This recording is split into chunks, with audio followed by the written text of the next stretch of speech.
Welcome back everyone. In this video, we're going to be making some beef jerky and we're going to run a little experiment too. So to start with, we'll go through the meat we're going to use. Now, I like to use top side or silver side, something lean, and I like it cut about 2 to 3 mil thick. So something like this, absolutely perfect. Cut it into strips about the size that you want to be eating it. So now that's the meat out of the way, let's get stuck into the recipe. Right, so our beef jerky recipe, we are going to start with around 1 cup of soy sauce, and then we want around 1/3 of a cup of Worcestershire sauce, and then we want 1/2 teaspoon of ground ginger, 1 whole teaspoon of garlic powder, 1/2 teaspoon of ground white pepper, 1/2 teaspoon of paprika, and 2 teaspoons of caster sugar just to help cut through the saltiness of that soy sauce. And then you just want to mix it all together. Now, by all means, adjust that recipe to suit your taste. I've divided it up into 2 containers because we are doing an experiment. So in this container, I'm going to add a teaspoon of MSG. So I'm going to let that dissolve in there, and then we're going to put our meat in there, and we're going to let this go for 24 to 48 hours. So we're going to put this back in the fridge, let all that flavour settle into the meat. So all we're going to do is just fill our containers, make sure it's completely submerged. Then we can put that lid on, put MSG on the lid just so we know that's the experimental one. All right, so we're going to let these go in the fridge and marinate away for about 24 to 48 hours, and then we'll come back when they're ready to hit the smoker. Right, so our jerky's been marinating for just over 24 hours now. Like I said earlier, you want to do it for at least 24 hours, preferably 48, and that will allow the flavours to settle in much more. Before we get the jerky out, we're going to set up our barbecue. Now, whatever barbecue you're using, you want to set it up for extremely low temperatures.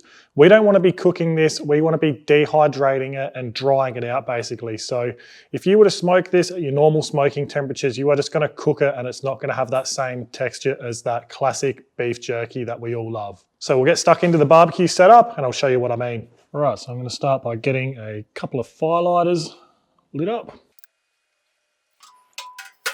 And then we're going to get our chimney starter in, and then we're just going to get about 12 briquettes. And then we're going to wait for them to become nice red hot and ashed over. Right, so while our briquettes are catching light, we can get our jerky ready for the smoker. So what we're going to do is we're going to take it out, we're going to lay down some paper towel, we're going to lay all of our jerky on it, and then we're going to lay some paper towel on top. We're going to press it down nice and firm, and we're going to draw all of that liquid and moisture out of the jerky. It's not going to affect the flavour. The flavour's really set into the meat now, so we'll go ahead and get this jerky prepped. So we'll do the MSG one at the front, so we know the difference between them. And now we'll just let that sit for a few minutes. So our briquettes are just about ready. Got a nice little chunk of bourbon barrel oak ready to go. We're only going to smoke this jerky for about half an hour to 45 minutes, and then we're going to finish it off in the dehydrator. Now you really want to be maintaining temps around that 70 degrees Celsius or 150-ish Fahrenheit or below. Anything over that, like I said before, you're going to be cooking the jerky. We really want to just be drying it out and dehydrating it. Now, if you did want to use your smoker for the whole cook, by all means go for it.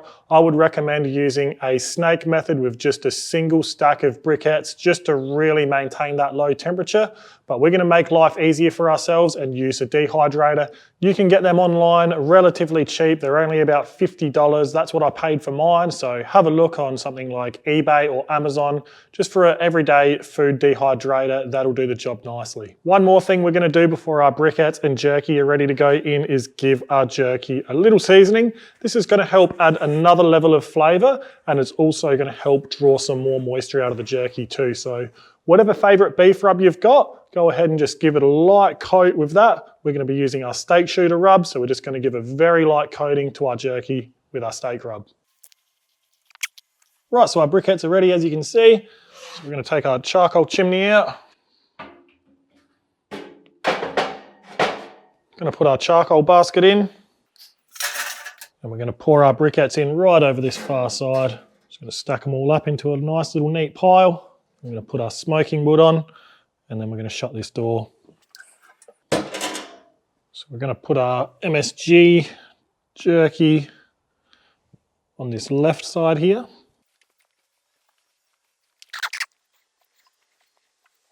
Then we'll close our lid. So you also want to make sure you've got clean burning smoke like this before you put your jerky in. Now you don't want that heavy white smoke, that's going to really leave a bad taste in your jerky. Make sure you only use one small wood chunk as well on your briquettes or charcoal if you're using that. Anything bigger than that is potentially going to smother your fire. You don't want to put a massive wood chunk on only 12 briquettes or so. It's just going to cause the fire to smother, put off dirty smoke, and then taint the taste of your jerky with that bad smoke taste. So like I said before, we're going to let this go for about half an hour to 45 minutes now, and then we're going to get it out and finish it off in our dehydrator. Right, so it's been about 45 minutes and our dehydrator is ready. I've had that for about 10 years now, so I doubt you'll find that model anymore. It is a Luvello brand if you can find that. If not, like I said, there's plenty on the market online. So now we'll load up our jerky in our dehydrator and finish off the process in there. So we'll put our non-MSG jerky down below. And then our MSG jerky on top. Now, because we've only filled up 2 of the trays, just going to put an extra one down the bottom. And then we're going to put 2 on top, just so it will dehydrate a bit more evenly, being in the middle.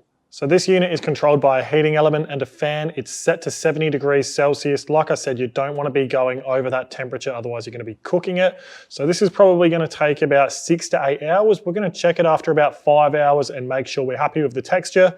We'll touch on that a bit later on. So as for now, we're just going to turn this on and let it go. Right, so we checked after 5 hours. It was still quite bendy. I could tell it was still quite a ways off from being done. It's now been 7 hours. I'm pretty happy with the texture. Let's have a closer look. I'll show you what to look for and we'll have a quick taste. So our bottom tray was the non-MSG jerky. So I've only just turned this off, so it's all still hot, sort of warmish. You want to be able to bend it without it breaking. You still want a nice amount of texture to it. You want to be able to chew it still. You don't want it to crunch and fall apart in your mouth. So like I said, I like to be able to bend it without it breaking apart.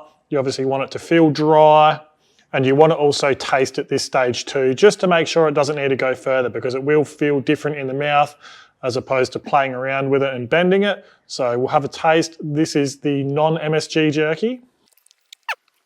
Beautiful flavour. I've been using that recipe for years and it's always a winner. Sometimes I'll add chili flakes to it. Sometimes I'll add a shot of bourbon as well to the recipe, just to give it a bit of a different flavour if I'm getting sick of the same recipe all the time. So now, let's see if the MSG has elevated the flavour and made it taste any different. There's definitely more flavour there. It's obviously enhanced what's there. It's not a huge difference. I was expecting a bigger difference between the two. I'm going to go back to the one without MSG now. You can notice more of a difference now I've gone back. Now I'll try a bit of the MSG one again. It's really enhanced what's there, and there's some really beautiful flavours in that jerky, so that was a good experiment. I actually was expecting a bit more of an intense difference, but maybe I should have added more MSG, maybe a teaspoon wasn't enough. If you've played around with it, please let us know in the comments below. I'd love to know if you add MSG to your jerky, but that was a good experiment. So what I'm going to do now is I'm going to wait for it to cool down and I'm going to vac seal it up. That way it will last for weeks. Not that I think it'll last that long. I go through jerky quite quickly. So thanks for watching. Don't forget to ask any questions in the comments below and we'll see you next time.